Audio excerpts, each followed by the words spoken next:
I have been a Jurassic fan since I was, 10 and saw the first Jurassic Park in the theater.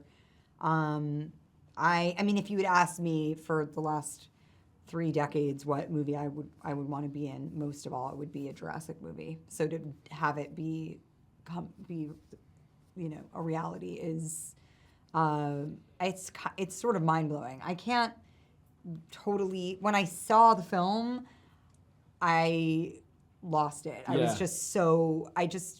I'm so proud of it and so proud of all of the work that everybody did in the film, and it feels like it's everything that I could have ever dreamed of, but beyond that, it's just so. It's exciting. hard to put into words. Yeah. And you see we're going to watch it for the first time tomorrow with an audience, and I think it will maybe become more of a reality then, or maybe it just never will be.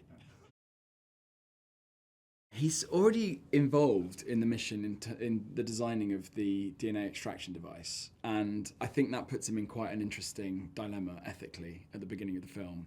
The thing that clinches it, though, is obviously when they corner him and they say you've never seen a dinosaur in its natural habitat, which obviously is beyond any paleontologist's fantasy. So I think he's driven in a couple of ways. I think he cares and feels very deeply about the consequences of science and how it can be misused. And I think that's why we love, collectively, obviously the Michael Crichton novel, but the films after that. I think he's driven by wonder, or he's academically driven, but he's also got quite a stubborn sense of ethics. You have such little real estate to hook the audience, and into the character, and take them along for the journey, so they care about the outcome of the film, or outcome of the characters' lives in the film.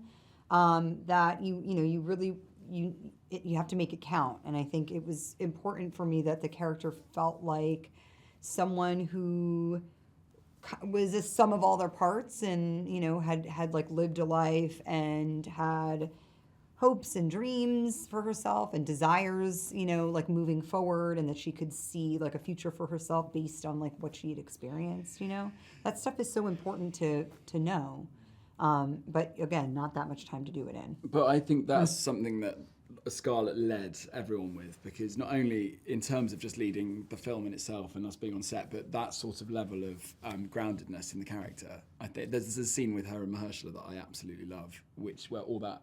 Actually, even in the first scene where you see you in the car, spoiler alert, she gets in the car, but the sort of humanity and the real stakes for Zora is just so present, and I think it's down to Scarlett really for setting that tone, I think. He's such a gentle person, and like really, I think has huge admiration for performance, and he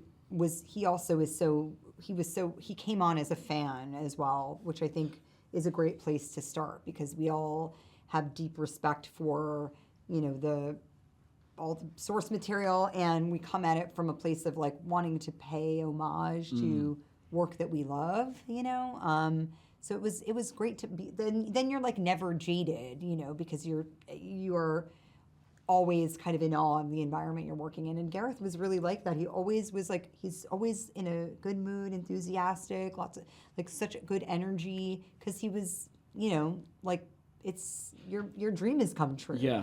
Well, it's in the same way. Well, for all of us, but he's the perfect director for this movie. He's spent his whole life studying film, and he was saying that even before the opportunity arose, he'd been watching Jurassic Park, just taking notes, just to understand. Obviously Spielberg is one of his huge idols, but the work he did in Monsters, which he did before having studio backing, was doing with consumer grade equipment, is like extraordinary. And you can see the identity in that filmmaking process then all the way through. And so to give him the keys to Jurassic Park was just like a brilliant idea. And he's just nabbed it. Yeah. He delivered it. He delivered.